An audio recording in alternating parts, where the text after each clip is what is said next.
buscando material. Bom, boa noite a todas e todas que estão aqui hoje conosco.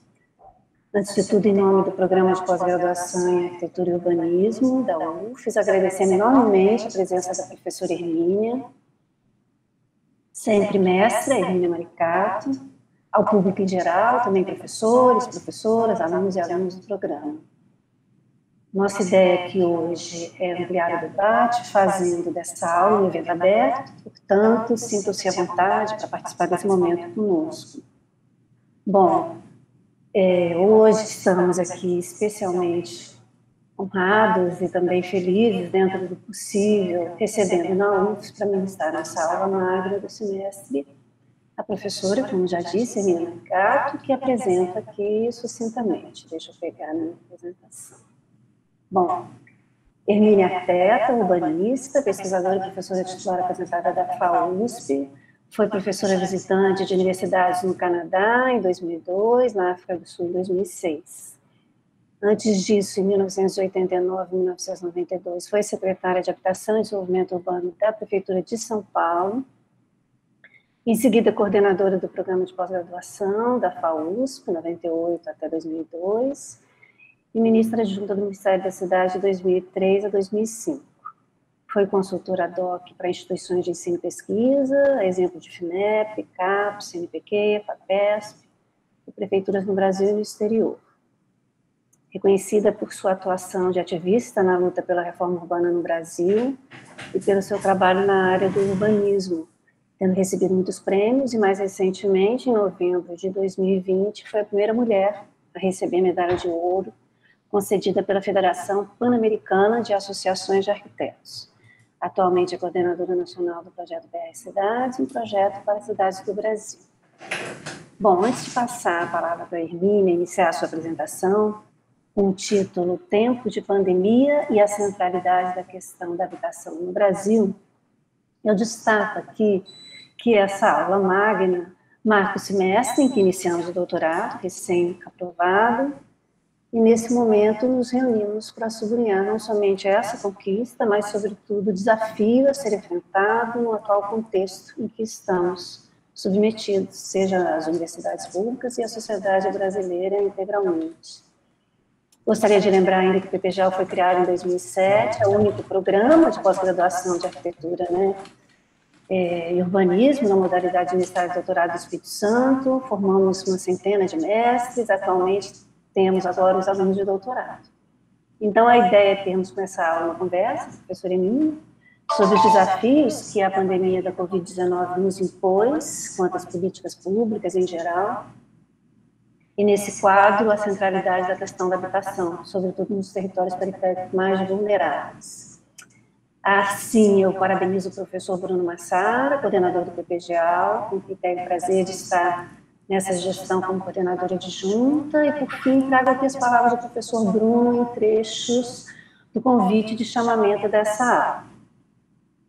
Aí ele diz assim: este ano tem se revelado extremamente desafiador para todos nós, um ano de muitas perdas, mas também de algumas conquistas. Esse é o ano que marca a primeira geração de estudantes de doutorado do PPGEL. Ela brota em um momento muito delicado em nossa sociedade, que vê revelados em meio à pandemia problemas estruturais da sua formação, seja como cidade, território, ambiente e cultura. Diante de questões tão desafiadoras, que têm nos exigido tanta reflexão, vemos com muita confiança a evolução do conhecimento científico no PPGEL, que a partir de 2021 ganha novo alcance com o curso de doutorado. Bom, é isso que eu tinha a dizer. Agora eu passo para a Hermínia. Bem-vinda. Muito obrigada, Marta, Bruno. É preciso que todo mundo que nos ouve saiba que nós estamos numa rede, todos nós, uma rede nacional do BR Cidades, um projeto para as cidades do Brasil, e o núcleo do Espírito Santo é particularmente querido na nossa rede, porque é um pessoal muito ativo, muito generoso, compõem com a gloriosa Defensoria Pública, nossa, tão importante, não é, no nosso país. E então eu realmente estou feliz em estar aqui com vocês e falar aí para os estudantes de pós-graduação da arquitetura e do urbanismo da UFES. Eu pensei em fazer uma introdução. Eu não posso deixar de falar alguma coisa que eu falo em toda aula ou palestra que eu dou atualmente, não é? Porque nós estamos vivendo uma tragédia humanitária, global, não é? E que tem no Brasil uma espécie de ápice. Né? Vocês estão vendo isso aí agora. Então, nós temos características de grande mudança no cenário global, especialmente no Ocidente, né, nos países capitalistas, e que é uma mudança muito agravada pela pandemia. Né? Quais são as características dessa mudança? Eu vou fazer essa introdução muito rápida, para que a gente não perca de vista que nós estamos num momento da história específico e importante da história da humanidade. Não é? Esse momento ele está sendo marcado por uma crise econômica. A globalização, a chamada globalização neoliberal, ela traz para o mundo, junto com aspectos, por exemplo, de um desenvolvimento, uma verdadeira revolução tecnológica, que está chegando com essas novidades na esfera de comunicação, da informação, né? Nós estamos vivendo um momento de transição, né?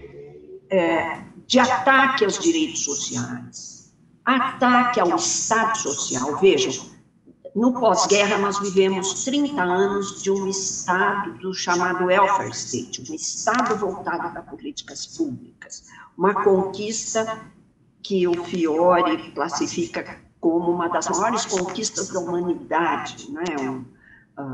Políticas públicas de transporte, de habitação, de saúde, né? Que a partir dos anos 70, o mundo começa a virar uma chave, não é? E a globalização neoliberal é implementada, ela se implementa, com um aprofundamento enorme da desigualdade, da concentração de riqueza, não é? Uma crise política, nós estamos vendo aí ataque às democracias em vários países do mundo, né? Uma crise ambiental que não é coisa para menosprezar de forma alguma, né?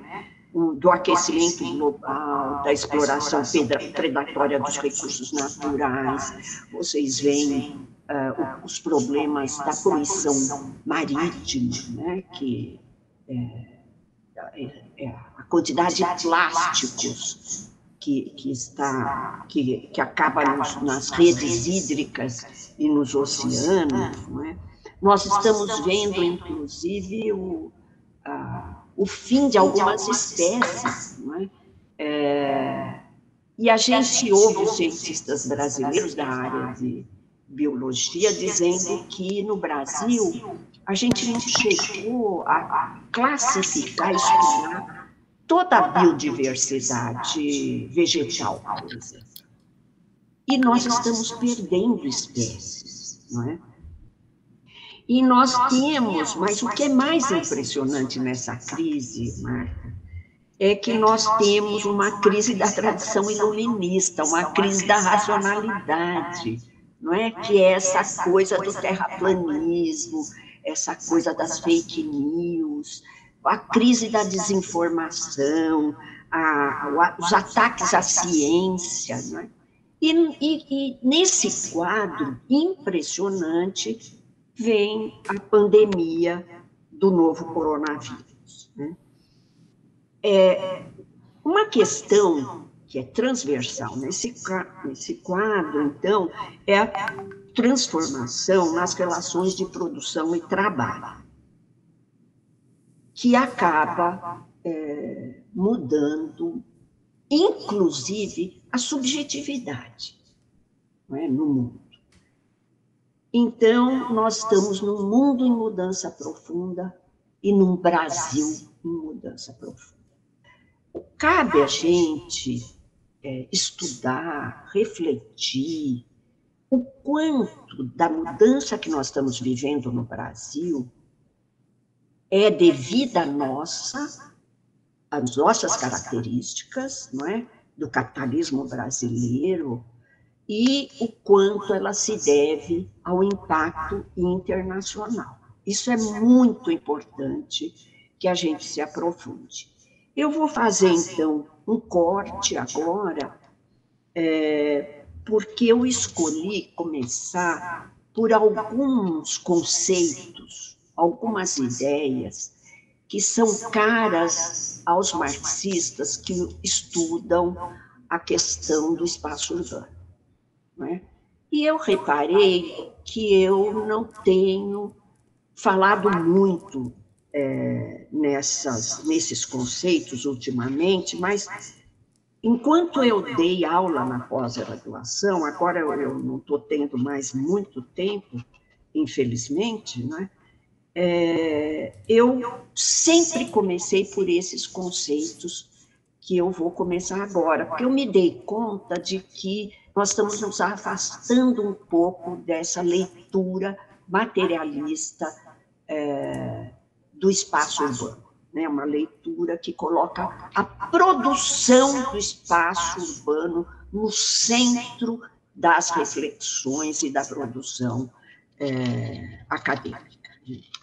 Eu gostaria, então, eu esqueci de pedir para você pôr o primeiro slide aí, mas já foi, né?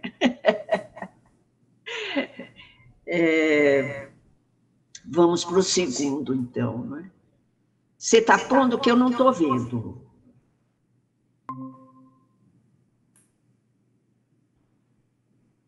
Está ótimo. Vamos lá. Pode ir, Marta. Pode ir para o outro, então. Terceiro slide.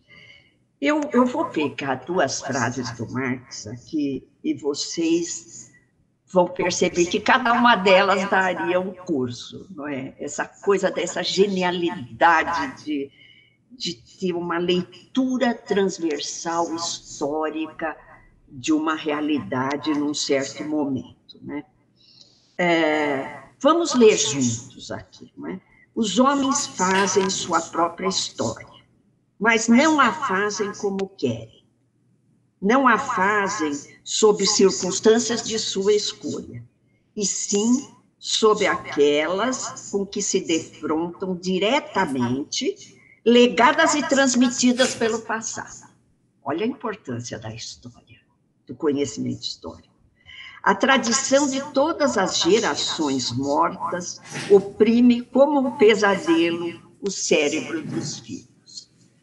Quando eu li essa frase, ela me lembrou muito a nossa crença no plano diretor, uma verdadeira crença, né? No plano diretor, na legislação, que nos orientou muito no movimento de reforma urbana durante muitos anos, né? A ideia de que se você muda a lei, você muda a sociedade. Se você elabora um plano, você muda a cidade, não é? É uma visão idealizada da sociedade, não é?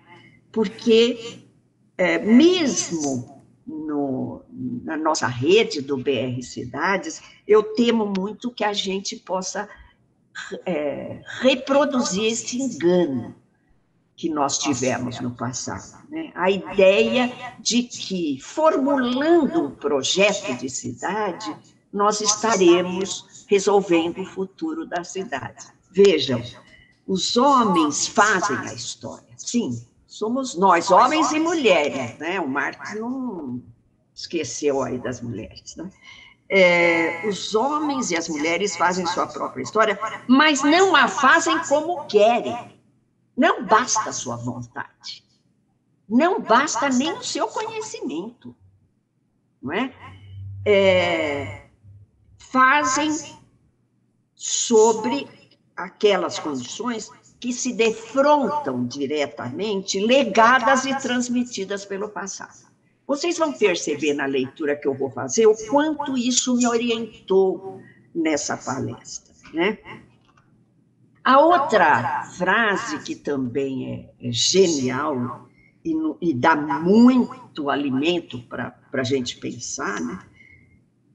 Na produção social da própria vida, os homens e mulheres contraem relações determinadas, necessárias e independentes de sua vontade, relações de produção estas que correspondem a uma etapa determinada de desenvolvimento das suas forças produtivas e materiais.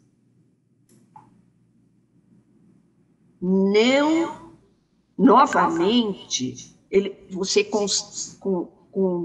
contrai relações determinadas, necessárias e independentes da sua vontade. Não é? A história te leva, a história leva a força de trabalho a trabalhar de uma determinada forma.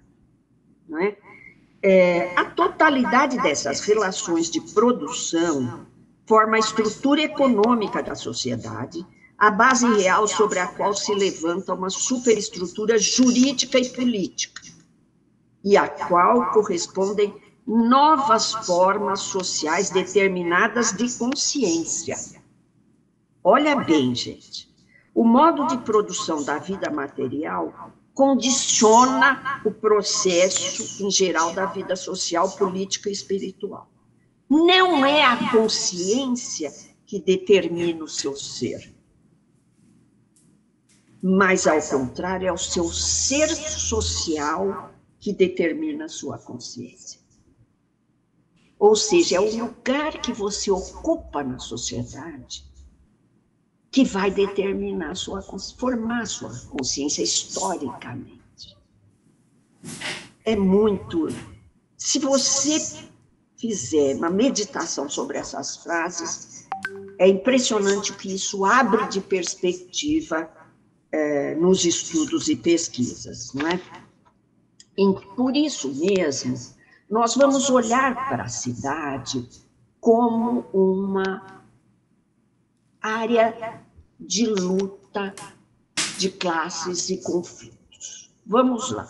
Eu vou passar muito rapidamente por uma aula aqui, porque eu quero chegar lá no que nós vamos debater, né? Então, vamos para o próximo slide. Quando eu olho para a cidade, eu verifico que existe uma oposição básica entre trabalho e capital. Eu não estou falando ainda do canteiro de obras, hein, gente? Eu estou falando da cidade, estou olhando para a cidade. Eu posso fazer uma leitura antropológica, jurídica, sociológica, mas eu quero fazer uma leitura sobre os conflitos presentes na produção e no consumo da cidade. Veja, a terra urbana, o que quer dizer terra urbana? Não é terra nua, é terra onde houve um investimento.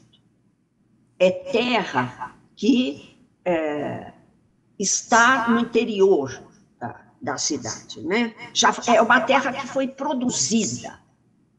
Terra urbana. O que significa? Foi investido lá em chega transporte, porque se não chega transporte, é alguma coisa que a força de trabalho, por exemplo, não serve para ela, não é? Chega água, pode não chegar, como não chega em 30 milhões de domicílios brasileiros, pode não chegar esgoto, como não chega em 100 milhões de domicílios brasileiros, mas chega energia, chega a iluminação, não é?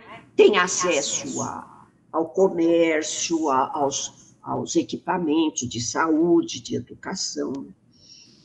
Essa terra urbana, ela é, para os trabalhadores, ela é uma base física, ambiental para a reprodução da vida. Ele precisa dessa base para fazer sua moradia, ou para alugar, ou para comprar. Então, essa terra, servida de infraestrutura e serviços, ela tem um valor de uso. É fundamental.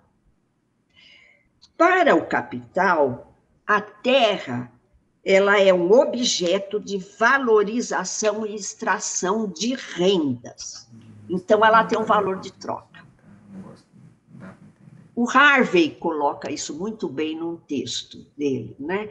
Você tem, então, uma oposição nodal entre quem vê a terra como mercadoria e quem vê a terra como uma necessidade primária, hein? Ninguém vive sem moradia, não é?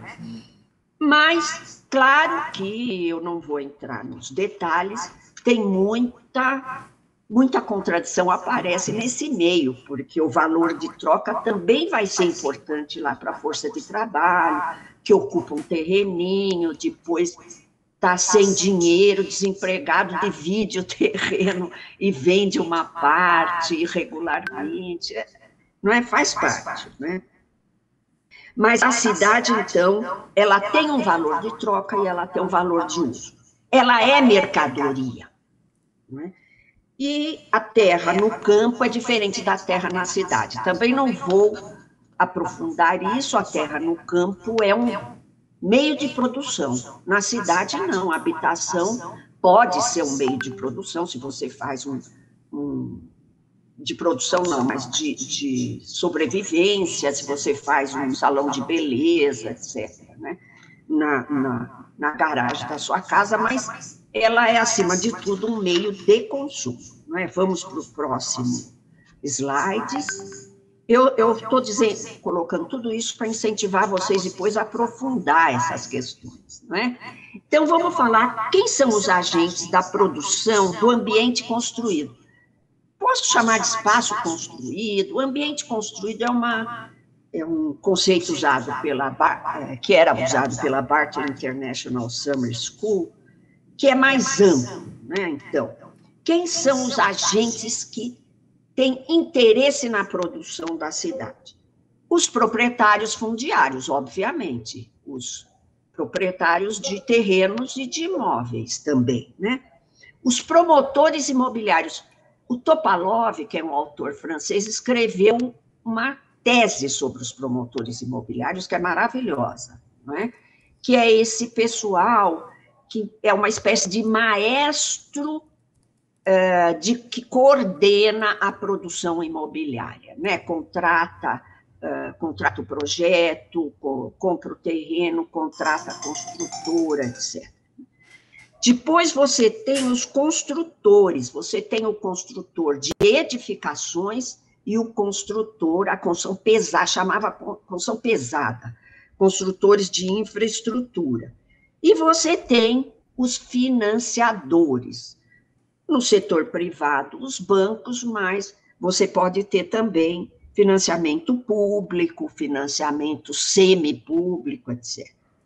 Então, esses são os interessados na produção da cidade, são aqueles que capturam a cidade, como nós vemos muitas vezes aí, tentando mudar a lei, tentando despejar, promover despejos, porque tudo isso incide nos ganhos, que são lucros, juros e rendas, né? Bom, do outro lado, nós temos a força de trabalho e o usuário, que vê na cidade não perspectiva de ganhos, mas eu estou sempre esquematizando, não é? Mas de perspectiva de ter uma moradia.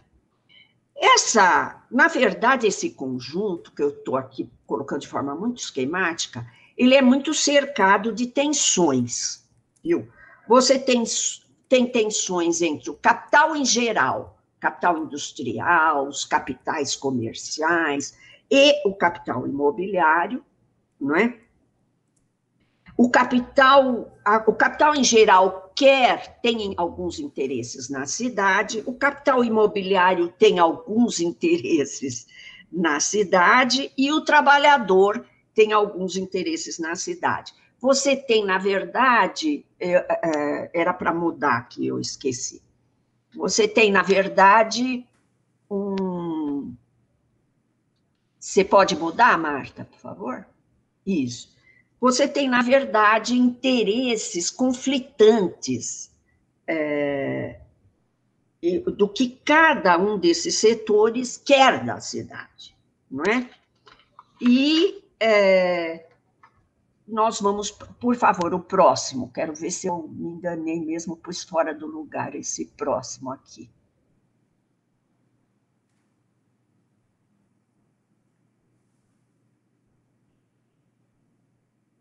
Não está entrando?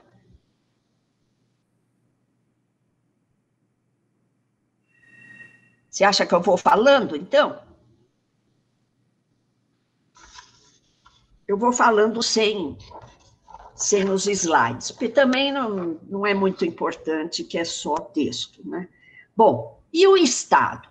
Nós perguntamos aí no final, né? Qual é o papel do Estado? O Estado está no centro dessas tensões, não é?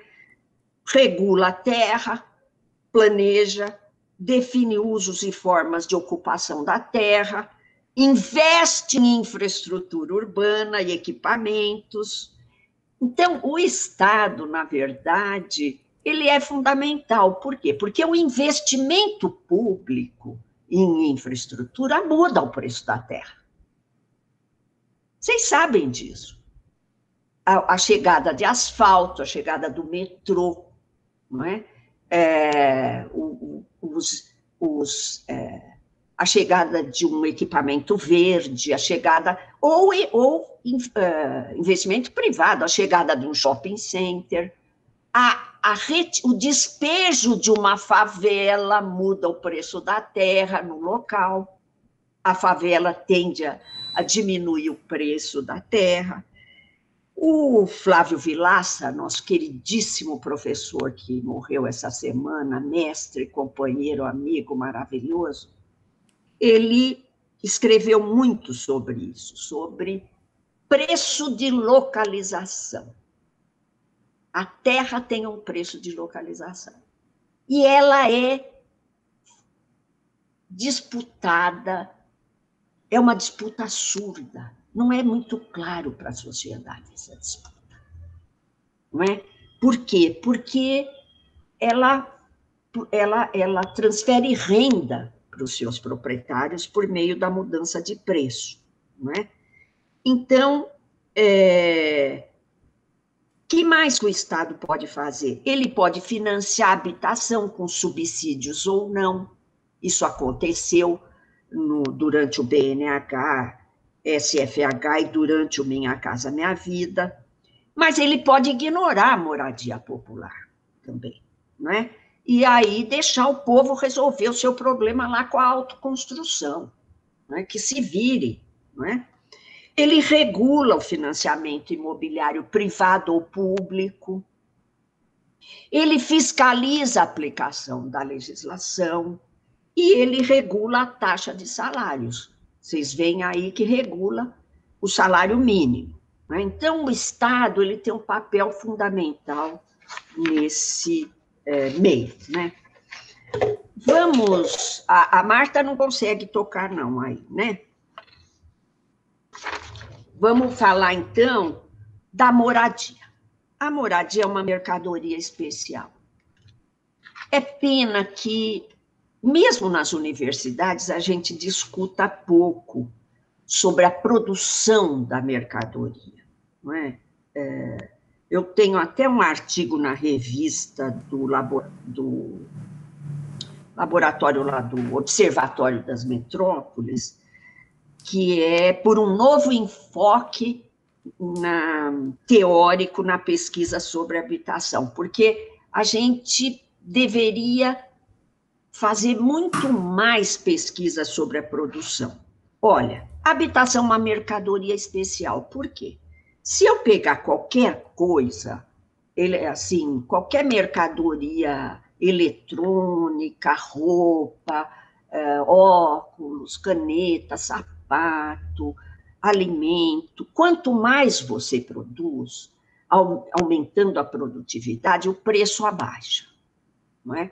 A habitação, ela é um elemento de especulação. Não necessariamente, quanto mais você produz, não necessariamente o preço diminui. Aconteceu isso aí agora no período do Minha Casa Minha Vida, e aconteceu lá no período do BNH, quando no período do BNH foram mais de 4 milhões de moradia, agora foram mais de 5 milhões de moradia, e, no entanto, o déficit aumentou, né? Porque ela é uma mercadoria especial. E por quê? Vamos ver. Ela é a mercadoria mais cara de consumo privado. Ela é indispensável à vida, então todo mundo precisa. O carro é caro, mas eu posso viver sem um carro. Sem uma habitação eu não posso viver. E ela necessita de financiamento ao consumo. Se a pessoa não tem herança, ela vai precisar de um financiamento para comprar habitação. Ou ela pode pagar aluguel também, mas ela vai precisar ter alguma folga no salário para pagar aluguel, né? E ela necessita também uma coisa que poucas mercadorias necessitam: um pedaço de cidade, um pedaço de terra urbanizada, é um pedaço de cidade. Eu costumo dizer, uma pequena parcela da superfície do planeta, que não é reproduzível e cujo preço depende da localização, não é? Então, você tem aí uma questão muito importante para a gente discutir. Não é uma mercadoria qualquer, não é? E aí agora não sei como é que nós vamos fazer, mas eu pus sim, que bom. Eu pus um gráfico aí, vamos em frente, que eu publiquei num livro no ano de 2000. Vejam bem até onde eu cheguei. Pode ir para frente. Para frente. Ué, o gráfico não apareceu. Aí, tá. Olhem, o livro que eu escrevi, Brasil, Cidades Alternativas para a Crise Urbana, eu escrevi num momento que eu estava muito otimista com a possibilidade da gente superar a crise urbana no Brasil, para explicar essa coisa surreal. Nós vivemos alguma coisa surreal, um cenário surreal no que se refere à leitura das cidades. Por quê? A maior parte das nossas cidades é ilegal, é produzida fora da lei, é produzida fora do mercado imobiliário capitalista, é produzida pelos próprios moradores. Eu não estou me referindo às favelas, não. Eu estou me referindo a alguma coisa que é mais regra do que exceção. E lá nos anos, no final da década de 90, eu fiz uma pesquisa, fui lá ver quanto que era necessário de renda para pegar um financiamento imobiliário, para ver quanto por cento da população brasileira participava do mercado imobiliário e quanto por cento não participava. Então, vocês estão vendo um gráfico que mostra faixas de renda, né? Até um salário é a base da pirâmide, de 1 a 2, e de 2 a 3, e 3 a 5. 3 a 5. Então, eu cheguei em 92% do déficit habitacional, esse gráfico é do ano 2000, e o censo é de lá, né? Eu cheguei a essa população que está fora do mercado imobiliário no Brasil. Se você vai para um país capitalista avançado, eu fiz esse estudo para o Canadá, você tem é o contrário, 1/3 da população está fora do mercado.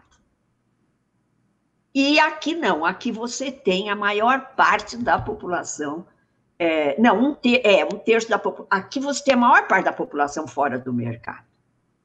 Então, no Canadá, quando tem política pública de habitação, vai para essa população que está fora do mercado, eles chamam non-market housing. E aqui nós temos um mercado que trabalha para aquela ponta lá da pirâmide. São os que têm de 10 a 20 salários mínimos ou mais de 20 salários mínimos. Se eu considerar o último censo, essa pirâmide pode dar alguma mudança, né? Agora, na pandemia, seguramente ela está muito mais grave, né? Porque também nós temos metade da força de trabalho no Brasil entre informal e desempregada. Vocês imaginem o tamanho do problema, não é? Então, eu fiz essa pirâmide aí para mostrar que a habitação, vamos chamá-la de informal, mas ela é ilegal. Por que é ilegal? Porque ela não teve projeto aprovado na prefeitura, porque não obedeceu ao Código de Obras, porque não obedeceu à lei de uso do solo, não obedeceu leis de parcelamento do solo, ela está construída muitas vezes, frequentemente, infelizmente, em áreas ambientalmente frágeis, de beira de rios e córregos, área de proteção dos mananciais, em costas íngremes. Quer dizer, a consequência dessa questão estrutural na periferia do capitalismo é trágica. Você tem a consequência, por exemplo, ambiental. Eu não trouxe aqueles slides todos da tragédia urbana, mas vocês conhecem, não é? Muito bem o que significa a cidade chamada de informal, ilegal. Então,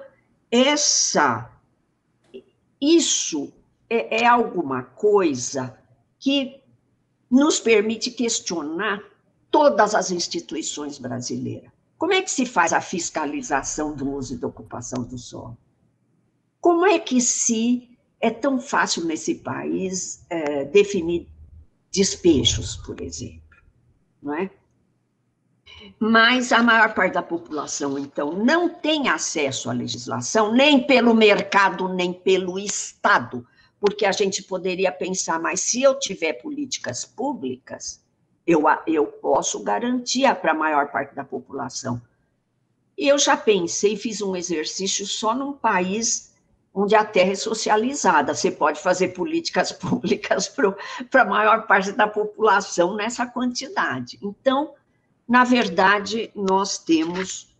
Agora, o mais incrível disso tudo é que nós temos uma legislação, eu vou falar daqui a pouco, que permitiria mudar essa realidade, não é? Uma legislação avançada. Bom, então, nós temos aí a maior parte... Pode mudar, Marta, por favor?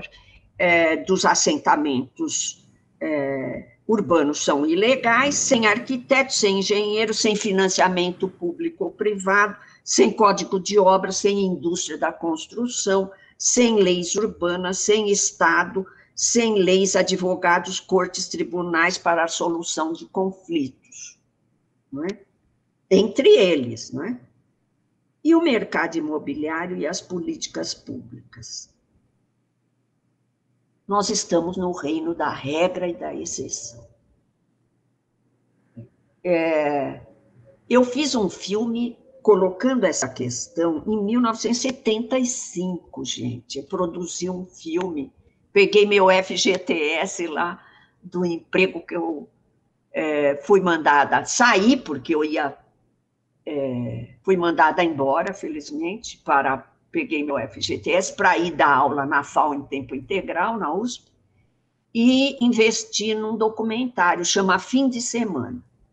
Desde 1975, esse documentário é visto na internet, porque até hoje não está claro no Brasil que a maior parte das cidades das moradias são produzidas pela autoconstrução, não é? Dessa forma. Vamos em frente. Uma das reflexões que eu fiz é sobre a matriz fundadora dessa realidade, né? Uma realidade em que a legislação é avançada, ela se inspira nos países europeus e norte-americanos, e para uma realidade que é atrasada. Uma realidade em que você tem uma parte da produção da cidade é pré-moderna, não é? Então, essa matriz fundadora, ela foi da sociedade brasileira, né? As características do capitalismo periférico foi estudado por vários intelectuais brasileiros, aos quais eu realmente dedico, né, minhas homenagens sempre que posso, não é? A nossa tradição escravista, ela traz aí uma característica do trabalho como maldição. O trabalho degrada. O trabalho é desprezível. O trabalho é coisa de negro. Não é? Uma questão que o Florestan Fernandes fala também da característica da nossa sociedade é a reposição permanente das ideias. Ou seja, você está sempre começando do zero. Não existe essa acumulação de conhecimento que nos ajuda a avançar. Não é? Eu que o diga que o filme de 75 até hoje, às vezes, é tido como novidade, né? A autoconstrução da maior parte dos nossos domicílios no Brasil. Não é? O Sérgio Buarque de Holanda, ele fala no solapamento e destruição das ideias e do acúmulo do conhecimento. Por quê? Porque as ideias estrangeiras, elas são muito prestigiadas. E, às vezes, a gente é solapado pela leitura que vem de fora. Não é? Às vezes, não. Isso é uma tradição que fez com que o Roberto Schwartz gerasse a expressão as ideias fora do lugar. O que quer dizer isso? Também o Sérgio Buarque de Holanda fala, é um descompasso entre retórica e realidade. É o plano discurso que o Vilaça nos fala. É o plano discurso, é um plano diretor feito para uma parte da cidade. Não é feito para a cidade como um todo, é para uma parte da cidade. Eu estava conversando ontem com a Mati que até ZEIS a gente tem dificuldade de implementar, que é alguma coisa que a gente fez para a cidade informal, não é? É difícil. Eu tive em Fortaleza, vi lá um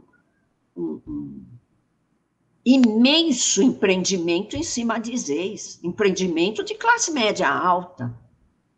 O Templo de Salomão da Igreja Universal, aqui em São Paulo, está em cima de ZEIS. É um negócio impressionante, gente. O que a gente perde, muito edifício de classe média está em cima de ZEIS, não é?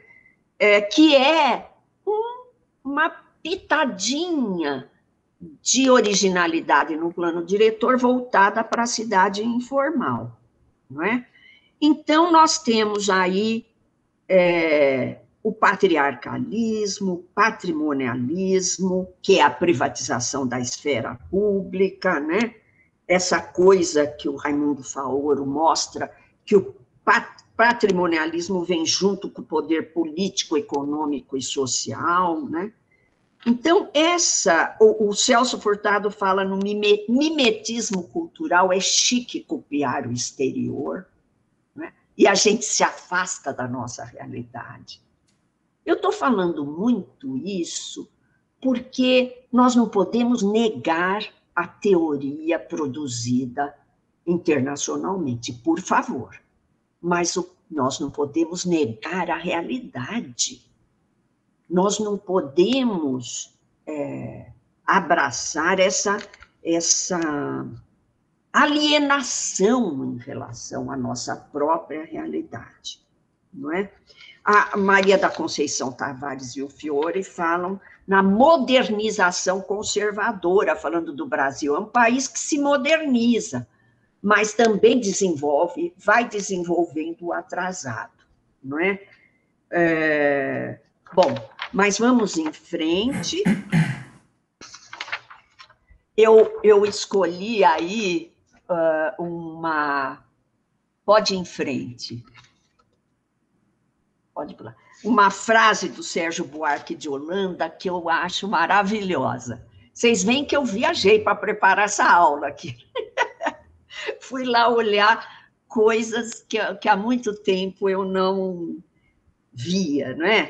Ele fala desse problema da distância entre a retórica e a realidade, não é?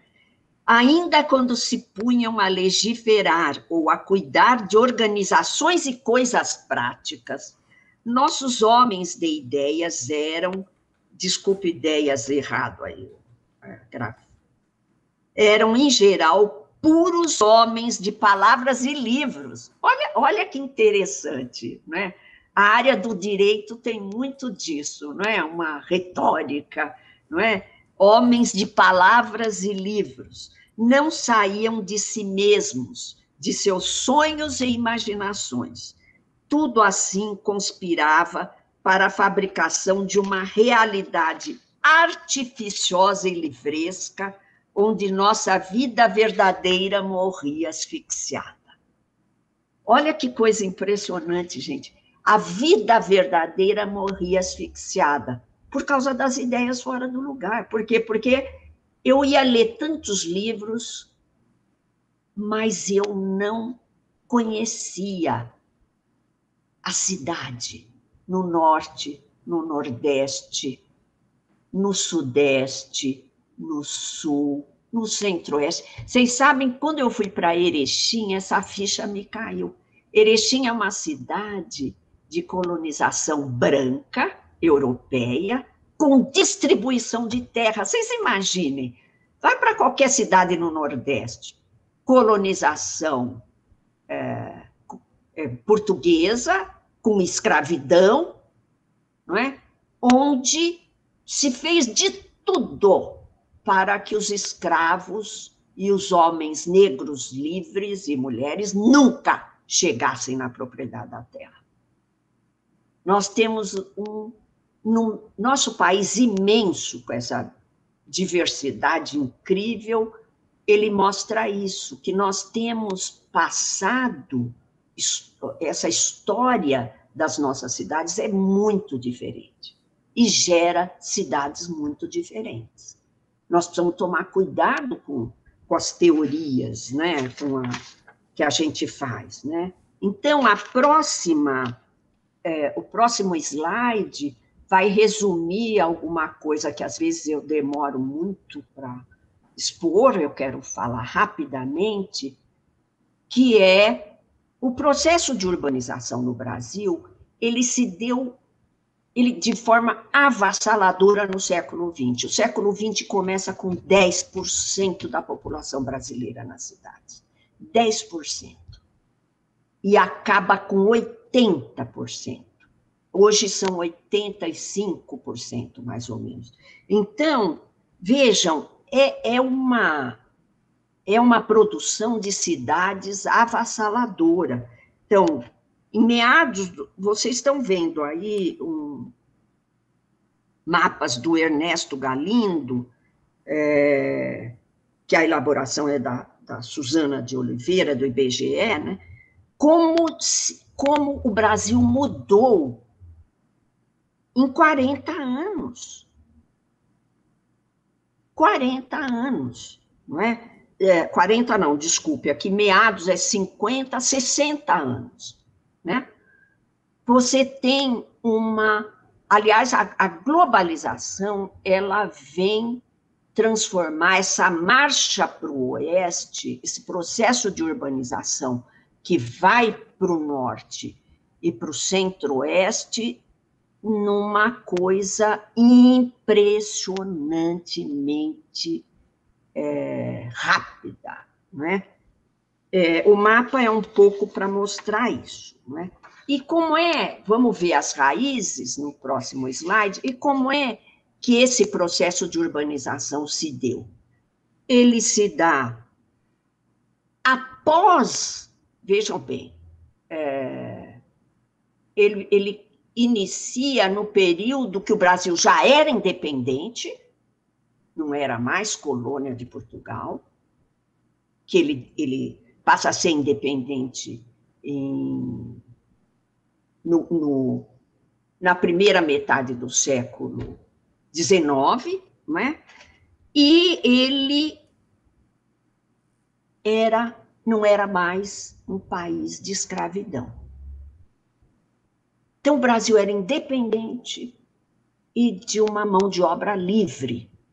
Em 1900, quando, principalmente a partir de 1940, tem uma arrancada. Em 1940, o Brasil tinha 26% da população nas cidades. Aí ele dá uma arrancada para o processo de urbanização junto com a industrialização. Foi muito importante, né? 40 a 80, o Brasil se industrializa, parece que ele vai deixar de ser subdesenvolvido, ele passa a ser a 10ª economia do mundo, ele cresce 7% ao ano, mais de 7% ao ano, entre 1940 e 1980. E o que acontece a partir de 80? Ele começa a se desindustrializar e volta a predominar a hegemonia agroexportadora. Acho que eu estou demorando muito, mas vamos lembrar que nós, dos 520 anos de vida, o Brasil não existia, evidentemente, quando Cabral chegou aqui. Assim, não existia como nação, demorou, não é? Mas vamos supor, de 520 anos de vida, nós tivemos quase 390 anos de escravidão, 322 anos como colônia de Portugal, mais de 400 anos de economia e população predominantemente rural, com hegemonia agroexportadora. Aí nós tivemos 40 anos de industrialização e voltamos para uma hegemonia agroexportadora com desindustrialização a partir de 1980.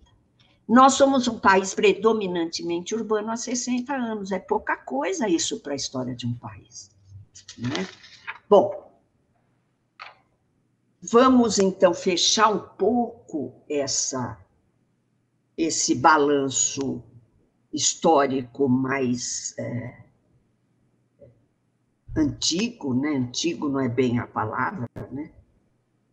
Anterior, para falar um pouco de um ciclo recente que foi quando a gente...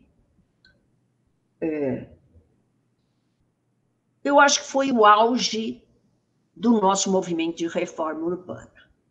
O nosso movimento se iniciou nos anos 70, nós tínhamos um movimento sindical forte por causa da industrialização brasileira, nós tínhamos movimentos sociais urbanos capilarizados e fortes por causa das comunidades eclesiais de base nos bairros das nossas cidades, não é? E por causa desse crescimento vigoroso, muito forte das metrópoles e concentrado, não é? Nós tínhamos a universidade participando de um esforço pela redemocratização, os artistas brasileiros. Na verdade, o ciclo democrático pelo qual nós lutamos começa em 1985 formalmente, mas antes de 1985, nós tínhamos criado muitas instituições, movimentos, redes. Naquela época não tinha WhatsApp, nem internet, não é? Mas nós tínhamos uma rede nacional pela reforma urbana. E nós conquistamos uma Constituição cidadã, e depois um arcabouço legal avançado, e depois conselhos participativos. Mas as prefeituras democráticas é o que eu considero que, do ponto de vista das cidades, foi a coisa mais importante que aconteceu. Nós éramos modelo para o mundo, viu, gente? Não foi brincadeira, não. A gente era chamado para falar no mundo inteiro sobre orçamento participativo, sobre a urbanização de favelas. Eu fui na Índia, fui na África do Sul, não é? Por exemplo, o corredor de ônibus que vem lá da engenheirada competente de Curitiba, ele foi para o mundo todo, recebeu o nome de Bus Rapid Transit e voltou para o Brasil com o nome de BRT. Vocês viram isso, né? As prefeituras usando. Nós conseguimos, gente, pôr as ideias no lugar. Foi lindo isso. Urbanização de áreas precárias, política de habitação com participação social em cogestão, as prefeituras financiando e o povo participando, requalificação dos bairros degradados de periferia, eliminação de risco de desmoronamentos. Nós fizemos, foi um mundo, a gente precisa trazer isso de volta, gente, para mostrar que a gente tem memória. Lembram daquilo que eu falei? A gente fica recomeçando do zero, aquilo que o Floresta Fernandes fala, esse solapamento daquilo que a gente produz. Se a gente tivesse a memória viva nas universidades, na sociedade civil desse período, ele não teria declinado da forma como declinou. Nas prefeituras, o que era o orçamento participativo?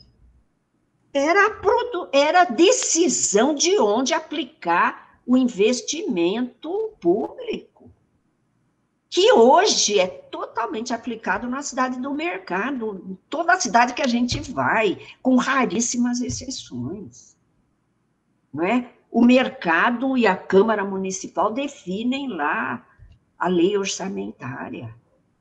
E naquela época, não. Na gestão da Irundina, nós chegamos a fazer com recursos municipais, numa época de crise, 14 mil unidades habitacionais com boa arquitetura, preço baixo, boa qualidade de construção, porque os moradores participavam. Era um período de desemprego alto. Dá para fazer. Mais inseridas na malha urbana, não era essa tragédia do Minha Casa Minha Vida e do BNH. Tinha regulação, olha, muito difícil de fazer, mas tinha os movimentos sociais muito organizados. Eu, quando era secretária da Habitação, minha secretaria era ocupada semana sim, semana não. Foi isso que nos levou a fazer o que nós fizemos. Não foi outra coisa.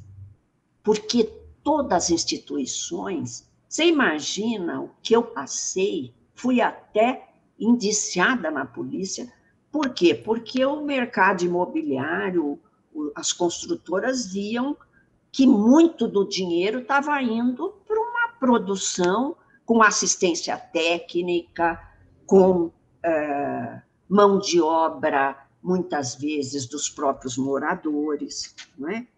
Então, as prefeituras democráticas, então, trabalharam muito com melhorias habitacionais, com eliminação de riscos geotécnicos e risco de enchente, com regularização fundiária junto com urbanização, e com a produção de novas moradias, mas sempre passando por um critério fundiário de boa localização e critério arquitetônico de bons projetos e boa construção com a engenharia.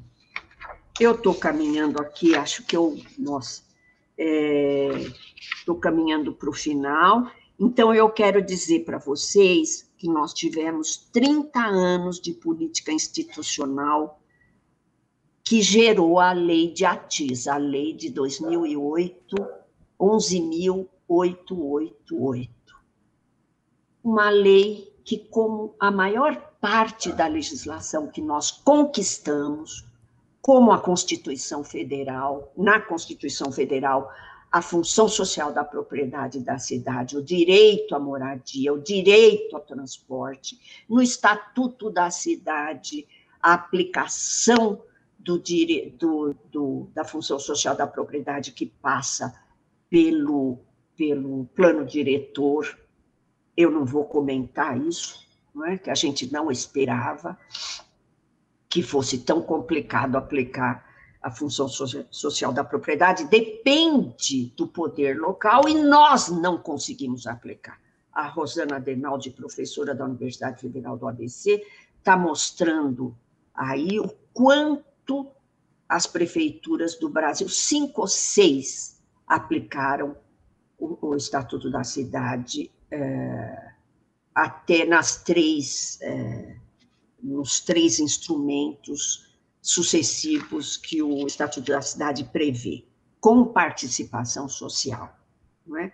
Então, nós tivemos 30 anos, urbanização de favela, a gente deu show na Índia, deu show, sabe? No Brasil inteiro, na América Latina. A gente ouve muito falar da Colômbia, mas nós fizemos muitos ótimas. O Rio de Janeiro com Favela Bairro, Belo Horizonte teve um programa de urbanização de favelas incrível, muito, da Urbel, né?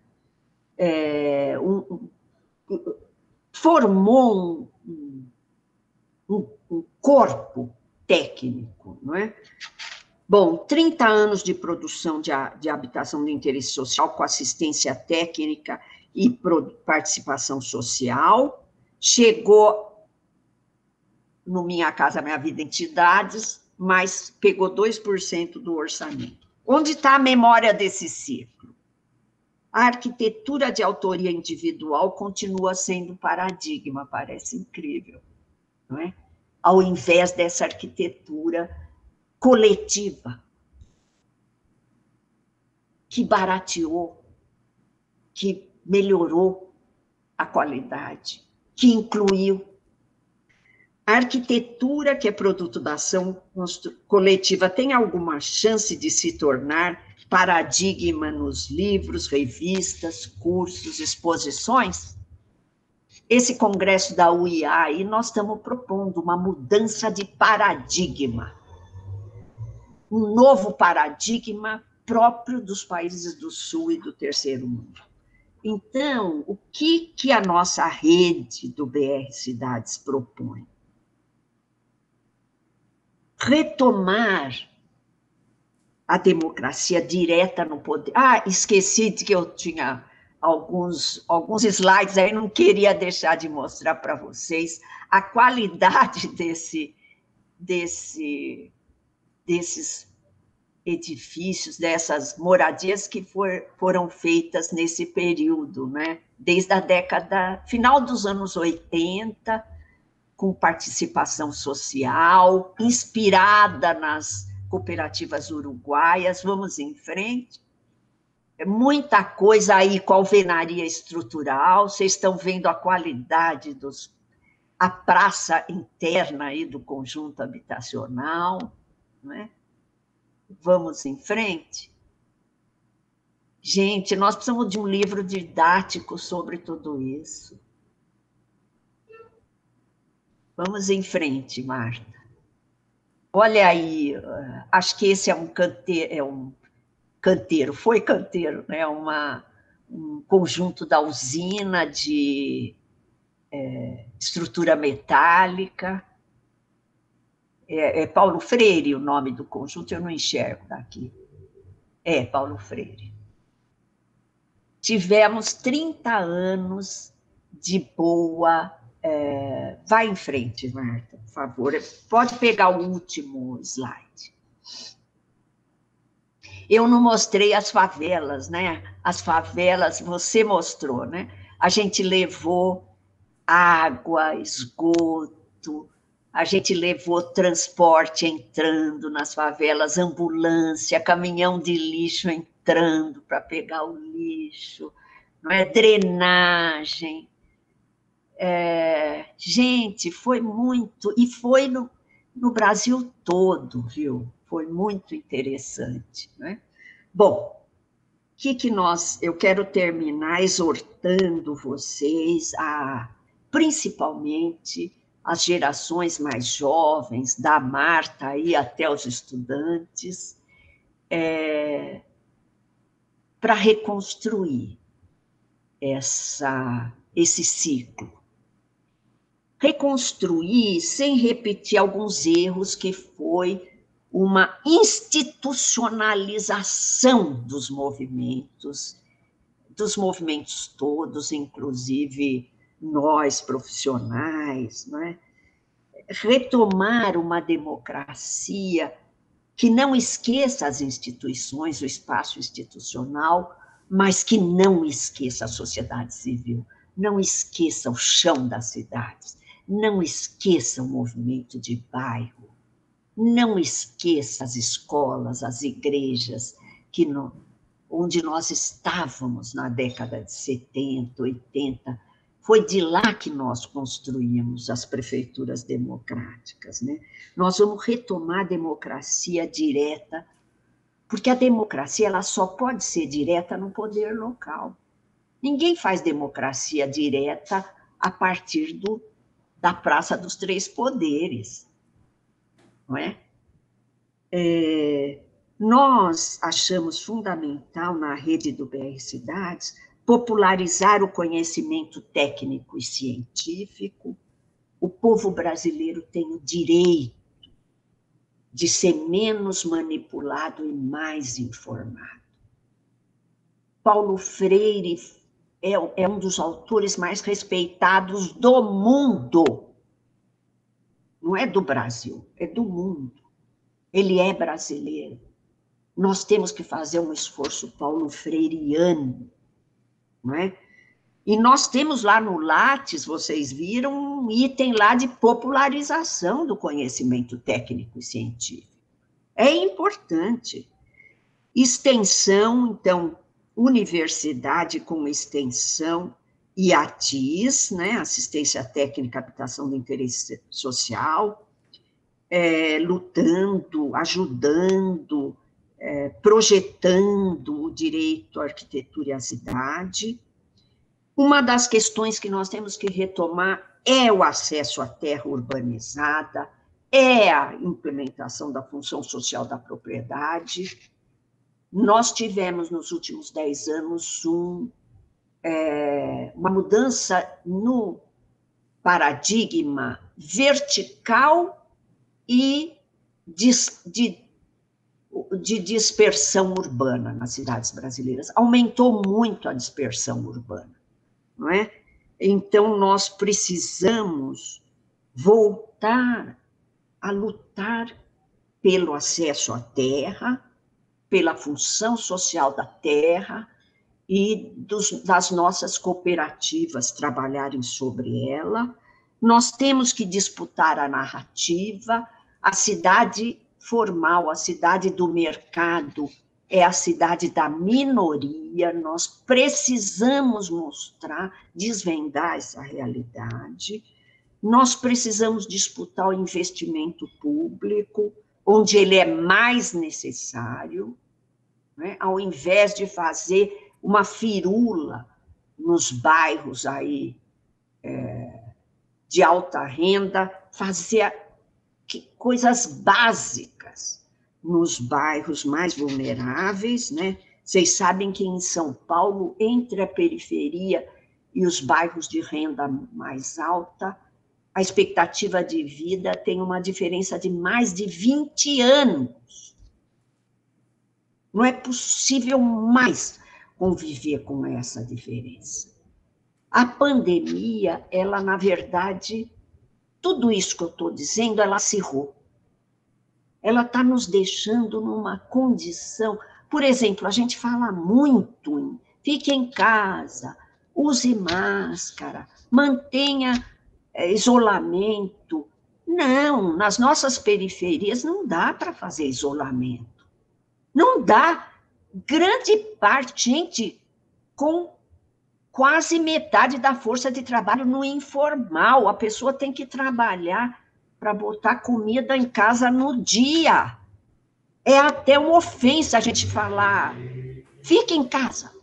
Você é um estúpido porque não reconhece que não pode aglomerar, mas o cara tem que tomar o ônibus, tem que tomar o metrô, a mulher que faz faxina. Então, nós precisamos mostrar essa realidade para todo mundo no país. A coisa da máscara. Vocês sabiam que as melhores máscaras você usa 5 vezes e joga? Como é que faz? Com as máscaras de pano aí que as pessoas, quando muito, tem uma para passar o dia. Então, essas questões, não é, elas são fundamentais. Eu queria terminar dizendo, ainda como prioridade, jovens importam, porque o futuro depende deles, e eles estão muito recebendo uma carga de notícias que leva ao individualismo, o empreendedorismo é a solução. Eu não estou dizendo que o empreendedorismo não é a solução no momento de tanto desemprego, mas cooperativismo, trabalho coletivo, não é? A revolução solidária, como prega o movimento dos trabalhadores sem teto, não é? Nós precisamos discutir com os jovens, não pros jovens, com os jovens, uma perspectiva de futuro. As mulheres importam, os LGBTs importam, o meio ambiente importa e os negros e negras importam. O nosso conhecimento é fundamental. Ensinando, a gente aprende muito. Então, eu quero pedir desculpas pela demora aqui, pela extensão da minha exposição, e eu me entusiasmei, desculpem, e dizer para vocês que eu, de certa forma, sou otimista.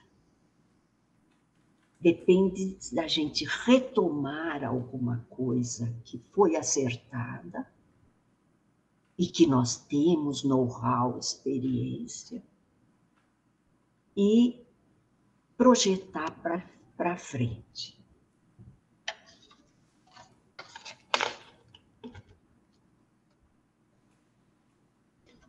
Hermínia, super obrigado. Nós estamos aqui no chat da vida, aqui as pessoas falando, e muito emocionados, muito comovidos com a sua fala, enfim. E eu vou tentar fazer aqui uma conversa, nós combinamos, né, de não estender muito, e sua aula foi maravilhosa, enfim.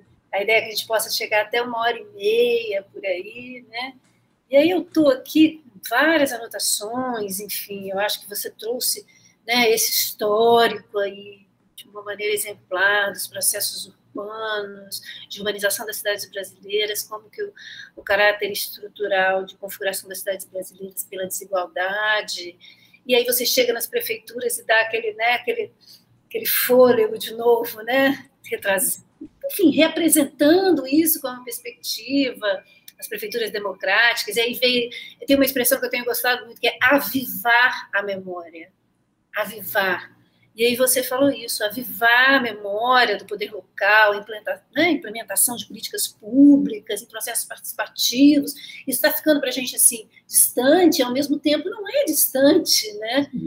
É uma coisa que está aqui pronta para acontecer por conta disso tudo que você disse, né? Desse repertório vasto, enorme de experiências, enfim, Brasil, América Latina, em algumas localidades também. Você traz a gente para a atualidade com a pauta de reconstruir e retomar a democracia direta, né, no poder local, enfim, disputar narrativas, uma cidade que seja antifascista. E aí eu vou fazer assim, tem aqui, eu anotei pelo tempo, foi difícil acompanhar. Sabe o que aconteceu, Hermínia? Eu estou fazendo a passagem dos slides, mas tem um tempo desincronizado entre quando eu passo o slide e sai lá na sua tela. Por isso que ficou em algum momento assim. Mas, enfim, vamos lá. O que eu vi aqui de interessante? Eu vou chamar, tem 2 perguntas que eu acho que valeria a pena você, né, enfim, bem instigantes aqui, trazer para o grupo, assim, o que você pensa. Mas, antes disso, eu só vou dar uma passada em alguns comentários. Eu acho que vale a pena, assim, né, que você suscitou aqui a partir da sua palestra. Enfim, tem uma série de pessoas, eu peço até desculpa porque eu não vou conseguir falar de todos aqui, né, eu fui mesmo anotando aqueles que eu acho que fazem essa conexão, né, inicial aí dessa conversa que você trouxe. Aqui eu tenho a professora Clara, né, Clara Miranda, eu não posso deixar de mostrar que em determinado momento ela diz: esse é um recado, não precisamos começar do zero, temos conhecimento e experiência. Logo em seguida, né, veio a Leida Moreira, e que reafirma o que você disse, né, voltar a colocar as ideias no lugar, trazendo de volta programas habitacionais de qualidade. E aí começaram a lembrar e retomar coisas daqui, né? Talvez você conheça algumas delas, né? A Patrícia Stelcio da Cruz fala da Grande São Pedro, um bom exemplo. Clemir Meneghel fala do projeto Terra em Vitória, que, né, logo depois a Leida fala de novo, o projeto Terra e Habitar Vitória, fizeram um belíssimo trabalho de habitação de interesse social. Professora Clara, novamente, sim, o projeto Terra como desenvolvimento local, equilíbrio ambiental, urbanização e desenvolvimento humano em ZEIS, com participação social, enfim. Foram, né, retomando algumas questões, e alguns colegas falam que é preciso, né, o Roberto Cabral, a universidade retomar o diálogo com o Poder Executivo. Sem a universidade iluminando o caminho, os grandes empreendedores obscurecem. Enfim, a extensão é primordial, disse o Leandro. E aí foi, né? E eu vou continuar, não vou ler todas. Ronaldo Vou, professora Hermínia, é sempre uma satisfação ouvi-la. E aí as pessoas começaram a conversar entre si. Essas lives são ótimas, né, Hermínia? Porque aí você vai acompanhando a aula, é um bate-papo de aula aqui, eu acho que é, já. Enfim, aí fomos passando, e eu queria retomar aqui, já lá na frente. Ah, não, tem uma pergunta do Vinícius Lamego, né? Então agora eu vou nas 2 perguntas para a gente poder concluir aí no nosso tempo, tá? Vamos lá. Deixa eu abrir aqui, porque eu marquei o reloginho. Vinícius pergunta assim: a radicalização democrática da gestão das cidades seria um caminho para o enfrentamento das problemáticas urbanas? Existem novas tecnologias de participação social sendo propostas nesse sentido? Acho que você poderia comentar, e depois eu faria mais uma rodada aqui de perguntas, pulando um pouco dos comentários, que são todos de muito agradecimento, de muita honra, de muita alegria ter você aqui conosco em Vitória nesse dia. Você quer que eu comento já? Isso, Então, Vinícius. Então, agradeço muito todos aí. Eu me lembro que eu tive em Vitória, assim. Eu não me lembro se era a época que eu estava no Ministério das Cidades, mas eu fiquei muito impressionada, assim, com alguns programas que eu vi aí. Pena que eu não lembre as pessoas que eu encontrei. Eu vi um programa de área de risco que me impressionou muito, sabe? Pois isso é incrível, isso é conhecimento, gente. Conhecimento é um patrimônio, conhecimento técnico para lidar com essas coisas, não é qualquer coisa. Não é? Não podemos aceitar voltar para a superfície quando a gente já aprofundou isso. Não é? Bom, Vinícius, a radicalização democrática é uma coisa uma coisa muito boa, né? Seria a solução para as cidades e quais as formas que ela pode tomar, né? Nós estamos num momento preparatório para o terceiro fórum do BR Cidades, que vai ser no segundo semestre. E nós vamos ter um evento que vai discutir a questão da democracia, começa dia 1, né, Marta? Sim, amanhã. Amanhã, começa amanhã. Nós vamos colocar aqui no chat, Bruno podia colocar para a gente, né? A divulgação disso, com inscrições. Isso. Então, uma das questões que nós estamos achando fundamental é discutir formatos de participação.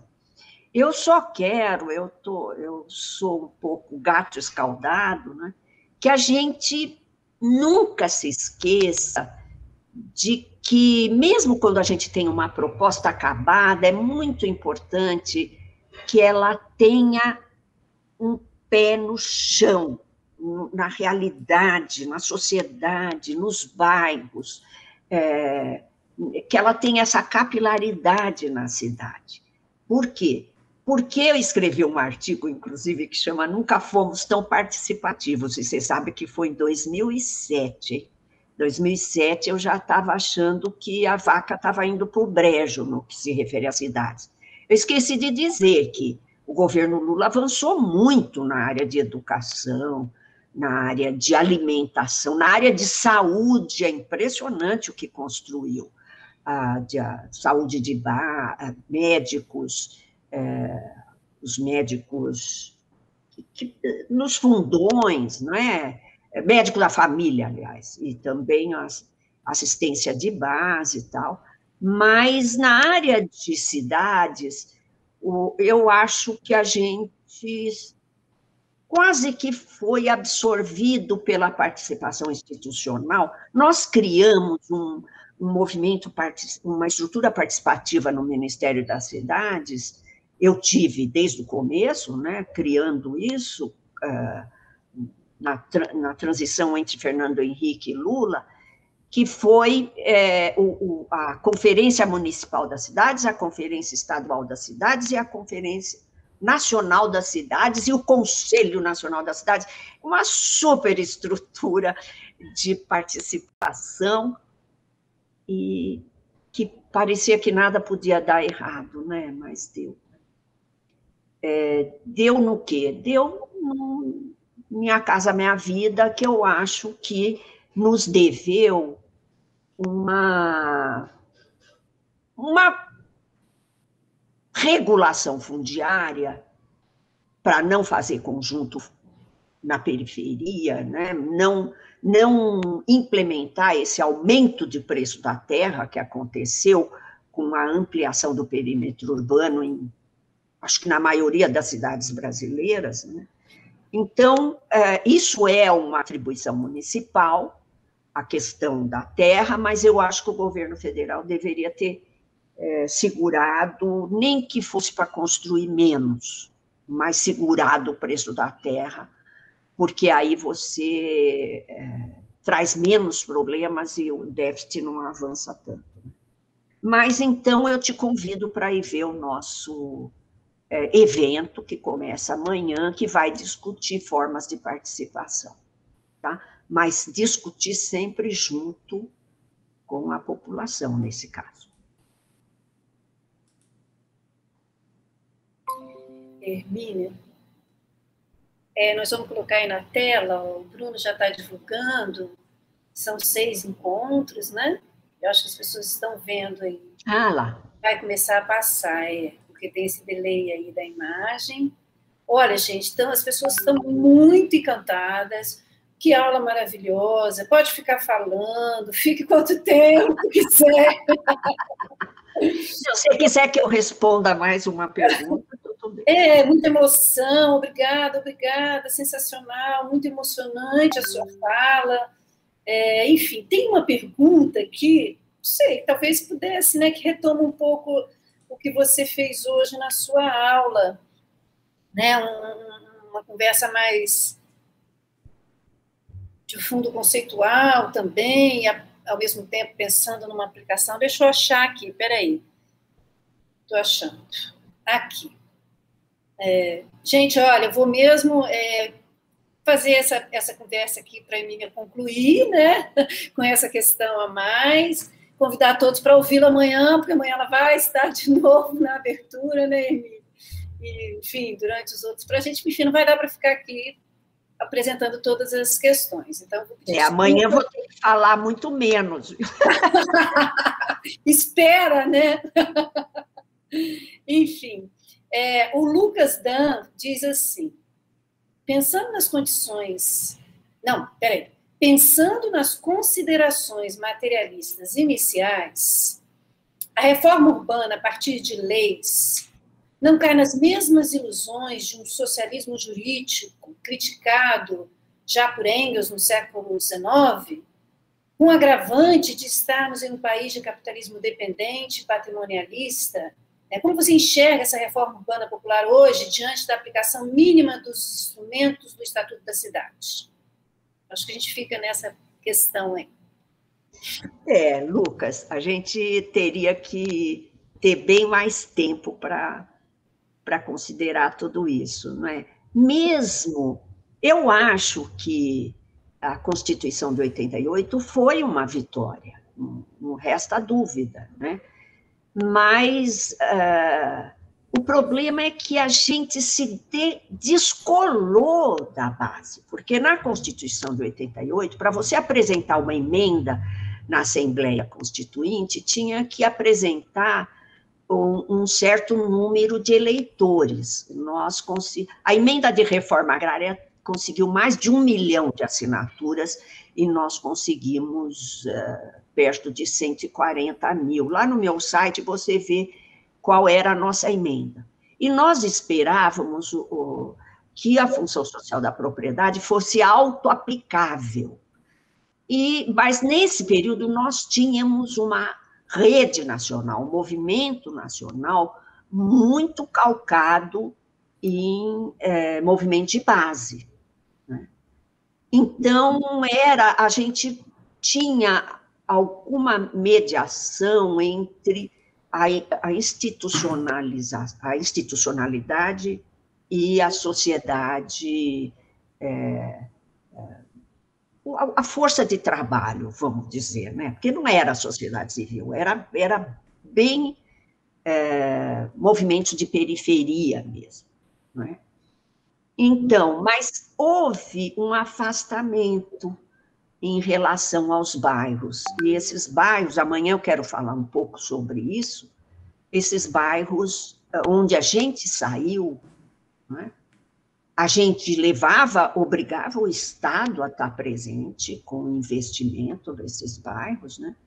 Ao deixar esses bairros, eles foram ocupados pelo crime organizado, pelas milícias, mais recentemente, e pelos pentecostalistas, mais recentemente, religiões pentecostais.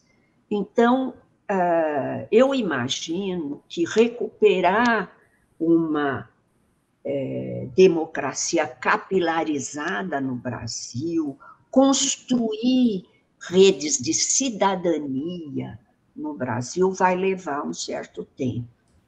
Mas eu acho que, eu com a minha idade, acho que nós temos todo o tempo do mundo para dar um salto, esse salto civilizatório e esse salto estrutural do direito à cidade, do direito à terra, do acesso da democratização da terra.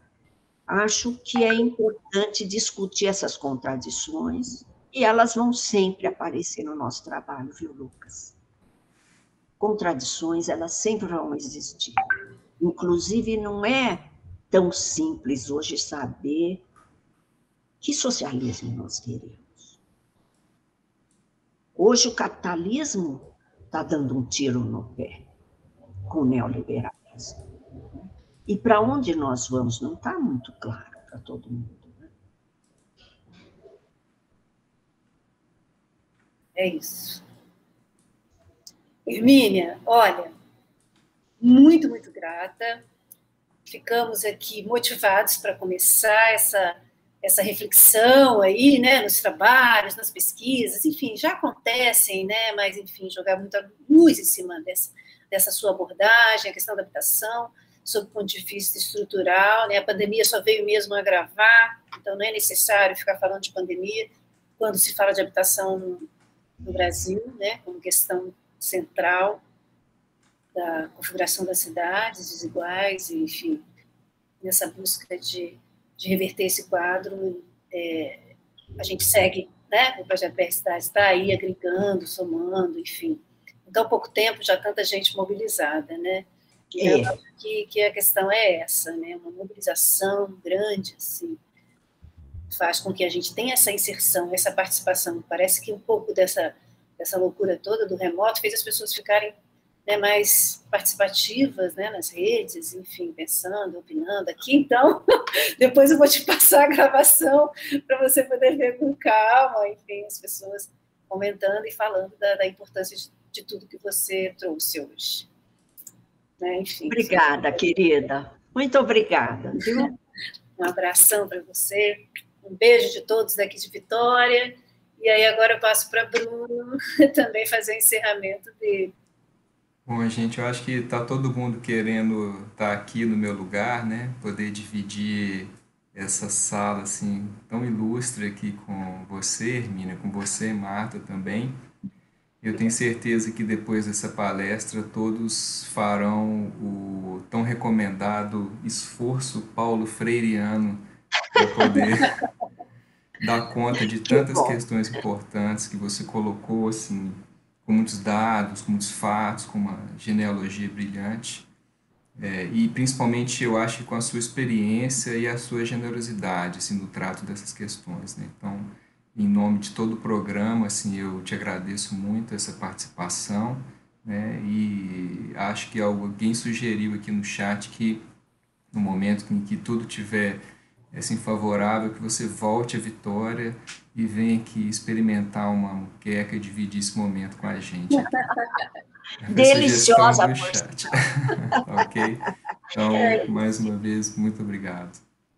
Muito obrigada. E agradeço a todos que participaram aí, né? Obrigado pelas questões, pela presença aqui juntos. Isso.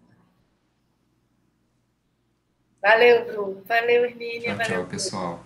Tchau, tchau. Tchau, Hermínia. Tchau, Marta. Tchau, querido.